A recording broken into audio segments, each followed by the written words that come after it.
Ko satria efa ao anatin'ny volana Jona isika amin'izao fotoana izao, volana Jona izay natokana ankalazana ny fetim-pirenena malagasy, fa sady ihany koa natokana ho iray volan'ny ankizy.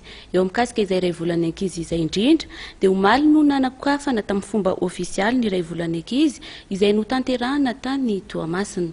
Nanatrika ny lanonam-panokafana ity fankalazana amin'ny fomba ofisialy ny iray volan'ny ankizy tany Toamasina ity ny ministry ny mponina, ny fahina ara-tsosialy ary ny fampiroboroboana ny vehivavy Ontiana Realy.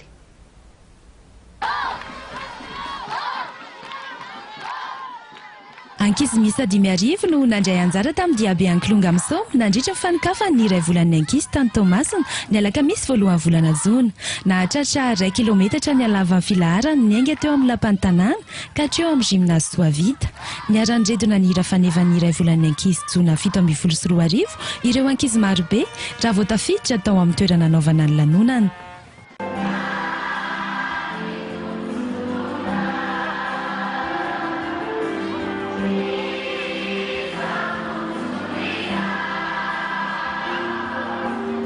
Satria ny ankizy no omena sehatra dia nandray anjara fitenenana ny solotenan'ireo ankizy nanokatra ny kabary.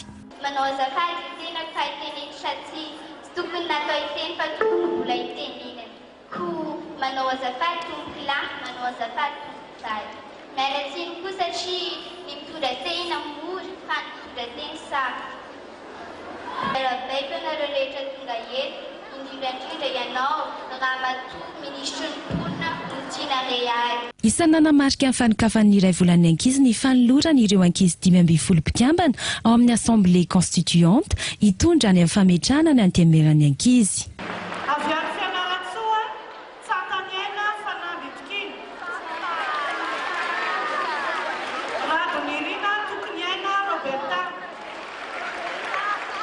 Ny fiahinan'ny zony ankizy ankehitriny no hamaritra ny fahatratraran'ny firenena ny tanjon'ny fampandrosoana maharitra na ny ODD amin'ny taona 2024 hoy ministry ny mponina. Raha misy 9 taona zao amintsika ankizy tonga eto rehefa tonga ny taona 2024 tadidio tsara zay dia ianareo no antsoina hoe tadidinareo zay manomboka androany génération ODD.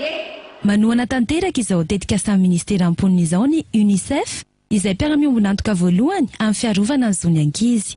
Tsy maintsy tafapetraka alohan'ny fotoam-pivoriana faharoa ny parlemanta amin'ny volana oktobra izao ny antemeran'ny ankizy hoy ministry ny mponina. Hovidiana ireo solombavambahoaka kely ho mpikambana ao amin'ny antemeran'ny ankizy.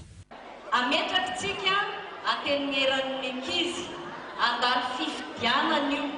Mianatra dia zao zany tsika ankizy dia hifidy. Isany nanafana ny fanokafan'ny iray volan'ny ankizy i Momota sy mijà.